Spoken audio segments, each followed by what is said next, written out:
ती अमोल मिटकरी उमेश पाटलांची भूमिका चुकीची आहे। प्रवक्त्यांच्या भूमिकेवर सुनील तटकरे नाराज आहेत। प्रवक्त्यांना समज देणार असल्याचं सुनील तटकरेंनी म्हटलंय। सर्व प्रवक्त्यांना ताकीद दिली जाणार आहे असं देखील त्यांनी म्हटलंय।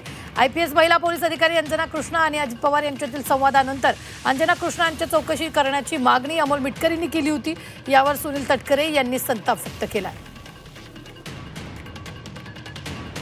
प्रवक्त्यांनी किंवा जिल्ह्याच्या अध्यक्षांनी जी काही भूमिका मांडली असेल ती अत्यंत गैर आहे, ती चुकीची आहे।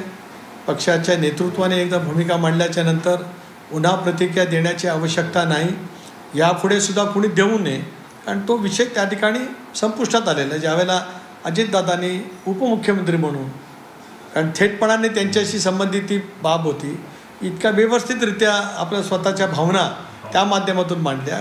प्रफुल्लभाई गेली 40 वर्ष संसदेमध्ये नेतृत्व करत आहेत, त्यांनी मांडल्या। तेही 10 वर्ष त्यांनी मंत्री राहिले आहेत, मी स्वतः 15 वर्ष मंत्री राहिलो आहे, मी मांडल्या।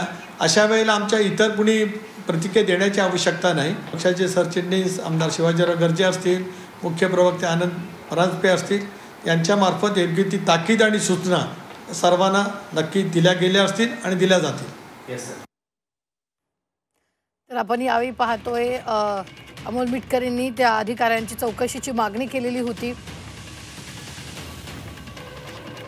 आयपीएस महिला पोलीस अधिकारी अंजना कृष्णा यांचं आणि अजितदादांचं बोलणं व्हायरल झालेलं होतं। एका व्हिडिओमध्ये ते बोलणं व्हायरल झालेलं होतं आणि त्यानंतर अजितदादांवर टीका व्हायला सुरुवात झालेली होती आणि त्यानंतर अमोल मिटकरींनी त्या अधिकाऱ्याची चौकशी करावी अशी मागणी केलेली होती। त्यानंतर आता सुनील तटकरेंनी प्रवक्त्यांच्या भूमिकेवर नाराजी व्यक्त केली।